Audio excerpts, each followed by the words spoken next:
This video is about raising awareness for a particular crop that I think every gardener needs to grow in their garden. It's this that's growing right in front of me. Very similar to broad beans, but with a few key differences. It's field beans. If you have a field bean and a broad bean seedling side by side, you can't really tell the difference.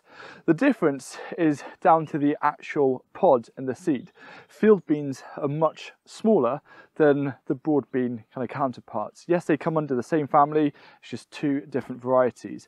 One thing I've also realised with field beans is even though I've tried so many times to overwinter broad beans and they've failed, field beans seem to be a bit hardier.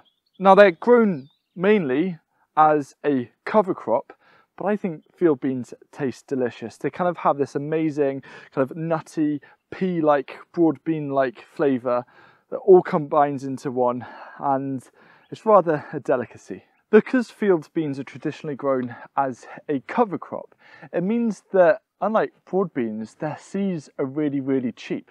All I do is I'll buy, say, a kilo pack of field beans for cover crop purposes, and I'll grow them for an edible crop. So if you're looking to save money, that is a really important tip. Now, I saw this trial that was done online where it was comparing broad beans and field beans yields.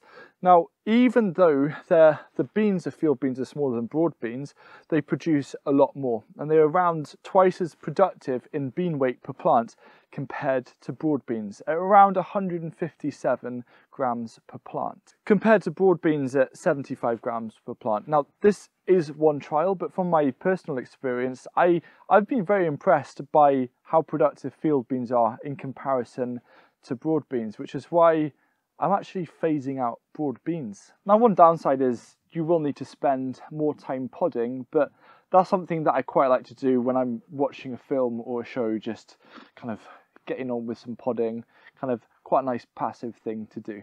A lovely thing about field beans is that they're very easy to grow. If you've grown broad beans, you just follow the exact same method that you feel works best for you. So I'll either start them off in toilet roll tubes or in deeper module trays. I'll sow one bean per module, and then I transplant them around 20 to 25 centimeters between each plant on staggered rows, and just let them get on with it. The same pest issues as broad beans, so you might want to nip off the tops, the growing shoots when they start to flower, because this is where black fly like to target.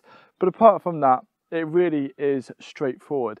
I actually feel that as well, if you have poorer performing soil or areas where there is lacking nutrition in your garden, that field beans are a really good crop to still get a respectable yield from. If you say don't have enough compost to mulch that area, you can still get a delicious harvest. So if you do a spacing of around 20 to 25 centimeters in staggered rows, you should be able to fit approximately 15 plants in a square meter. Now, if we're taking the yield of around 157 grams per plant, that means you can get 2.3 kilos of beans per square meter. If your garden's fairly exposed, you want to grow your field beans a little bit closer together, a bit like with dwarf beans. All of the plants are going to help support one another.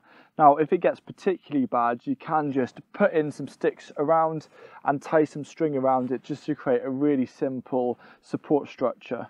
But they are pretty strong plants and will take a bit of a battering. A personal experience I found growing field beans is that per plant, the successive cropping lasts a lot longer, around 4 to 6 weeks from a plant, because at the base you'll have the bottom one starting to mature whilst the tops are still flowering, and I feel that that period extends a lot more than broad beans. And so what you can do, say starting now in February all the way through until June, is every 3 weeks to start off a fresh batch of seeds to transplant, and that means from around late May through to October, we were still harvesting them in October last year, you can have field beans to enjoy. This season I'm classing field beans as one of my staple crops in terms of my self-sufficiency journey.